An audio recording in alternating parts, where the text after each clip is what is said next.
Good day to you. Today we are going to be reading Scene 3 and Scene 4 from Act 1 of Romeo and Juliet, my most famous tragedy of all time. Now I know it may seem like a lot of reading today, but don't worry, we are going to skip some of the sections because they were just me having a little bit of fun with words and they are not needed to be read in order to fully understand what is happening. So let us start by recapping what happened in Scene 2. So remember, the Capulets are having a party tonight. It is very exciting and lots of prestigious people are going to be there, including Romeo's current love, Rosaline. Romeo and Benvolio were accidentally invited to the party by one of the servants of the Capulet house and they intend to go. Benvolio hopes to convince Romeo that Rosaline is indeed not as great as Romeo thinks she is, and Romeo only plans to go so that he may see Rosaline once more. We also learned in Scene 2 that Paris is wooing Juliet. He wants her hand in marriage. Capulet invited Paris to the party tonight so that he may look at other people to make sure that he actually wants to marry Juliet, because Juliet is still quite young. She is not even 14. She's only 13 years old. Scene 3, we are in a room in the Capulet house and we are going to see Lady Capulet and we are going to meet one of my favorite characters of the play, the nurse. This is Juliet's nurse. Now, a few words about these two characters. Lady Capulet is very bossy, and she's not super great at being a mother, which is why she has the nurse. The nurse, she has raised Juliet from the time she was a baby, and she loves to talk about Juliet, and she loves to talk in general. She's very uneducated, but that doesn't stop her from speaking her mind on any matter that comes up whatsoever. So she is a great and funny character, and I will try to point out some of her more humorous lines to you as we carry on. They are going to be talking about the party tonight, and they are about to go to the party. They are getting ready for it when we see them in this scene. So I would like you to please read the start of Scene 3 all the way to line 21. Go ahead and give me a pause. Read to line 21 of Scene 3 now.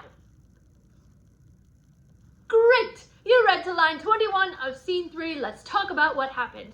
So we have Lady Capulet and the nurse enter, and they are calling for Juliet, and then Juliet enters. And here we meet one of the protagonists of the play. So she is a very kind girl. She listens to her nurse, to her mother very well, and they are talking about her age and her birthday. So again, we get Juliet's age here. Lady Capulet on line 14 says she's not 14, and the nurse, I love this part, this is hilarious. This gives you an idea of what the nurse looks like. On line 15, the nurse says, I'll lay 14 of my teeth, and yet to my teen, sorrow, be it spoken, I have but 4. So she's saying, I would bet 14 of my teeth, and then she's like, oh no, wait, I only have 4 teeth, I can't bet 14. So that just gives you an idea of kind of what she looks like. She looks like a old hag with a lot of missing teeth. And the nurse says she is not 14, meaning Juliet is not 14. And then she asks this question, how long is it now to Lammastide? Now, for those of you that don't know, Lammastide is August 1st. Lady Capulet says it is a fortnight and odd days. A fortnight is 2 weeks' time. So the nurse says, how long is it to August 1st? Lady Capulet says about 2 weeks. And we learn that come Lammas Eve at night shall Juliet be 14. So Lammas Eve would be July 31st. So we know in about 2 weeks, Juliet will have turned 14 years old. Now, this is one of the sections I'm going to have you skip, but it is worth mentioning what is going on. From lines 22 all the way to line 61, the nurse is rambling, and she loves to ramble about anything and everything, especially if it has to do with Juliet, because she loves Juliet. So this entire section, the nurse is just talking about Juliet as a baby. She does say a lot of funny things, so if you would like to read it, it is quite enjoyable, but Lady Capulet keeps trying to get her to shut up, and she won't, until finally on line 62, Juliet says, "And stint thou too, I pray thee, nurse, say I." She's like, "Nurse, please shut up." And then the nurse finally does. So I would like you to resume your reading on line 63 and read all the way to line 82. So please pause me now, read from line 63 to 82. Great! Okay, in this section there was some very interesting conversation that happened. The nurse says on line 65, "I might live to see thee married once, I have my wish." She's like, "I hope, I pray, I wish that I will live to see Juliet, my lovely babe, married." And Lady Capulet goes, "Married is exactly what I came to talk of." And she asks Juliet, "Tell me, daughter, how stands your disposition to be married?" She goes, "What do you think about being married?" And Juliet on line 70 goes, "Well, it is an honor that I dreamt not of." So she hasn't even thought about getting married yet, right? She never thinks of marriage. Now, Lady Capulet continues to press her, and she says on line 73, "Younger than you here in Verona, ladies of esteem are made already mothers. By my count, I was your mother much upon these years that you are now a maid." So she's saying there are plenty of eligible young ladies in Verona that are your age and already have children. I myself already had a child when I was your age, right? So this is very young, like I said, but different times. Very different times, my dears. And then Lady Capulet continues to say, on line 79, "The valiant Paris seeks you for his love." So she's like, Paris is looking to marry you. Oh, it's so exciting because he's rich, he has money, he's got prestige, he's got all of the things, he is the package, right? And the nurse gets all excited. "Oh, a man, young lady, such a man as all the world, why, he's a man of wax." And she is very much in favor of Juliet marrying Paris. Now, in this next section, Lady Capulet is going to make a request of Juliet. So please pay attention to what that request is. I would like you to pause me now and read to the end of scene 3. Great, you've read to the end of scene 3. Let's talk about what happened. So in this scene, the rest of the scene, Lady Capulet asks Juliet to look at Paris at the feast, right? Now that we know that Paris is out for marriage with Juliet, Lady Capulet says, "This night you shall behold him," meaning Paris, "at our feast. Read o'er the volume of young Paris's face, and find delight writ there with beauty's pen. Examine every married lineament, and see how one another lends content." She's saying, please examine him, look at him, see if you could love him. The nurse makes a funny joke about men getting women pregnant on line 99, and Juliet says, "I'll look to like if looking liking move, but no more deep will I endart mine eye than your consent gives strength to make it fly." So she's basically saying there, I'll think about it. She's like, I will look at him and I will see if I am moved by what I see, and I will go no further than that. Then the serving man enters and the party is about to begin. So he is crazy. He says, "Everybody's asking for you, Lady Capulet. I beseech you, follow straight. Please hurry." And then they all exit to go to the party. That ends scene 3. So on to scene 4. In scene 4, we are back onto a street of Verona, and we are going to see Romeo and Benvolio enter the scene again with another one of their friends, Mercutio. Now, Mercutio is a cousin to the prince, which is going to be important later, but he is also a very good friend to Romeo. Mercutio and Romeo, just like Benvolio and Tybalt, are dramatic foils to one another. So Romeo is very moody, he's very much thinking about love all the time, he's very serious. Mercutio is the opposite. right? He just is living to have fun. He's very energetic. He's very upbeat. He's very positive. He's a dreamer, right? He's very witty. So the complete opposite of Romeo, but they contrast each other very, very well. The other thing you might want to know about Mercutio is he makes a lot of very dirty jokes, which is what makes him hilarious and one of my favorite characters of all time.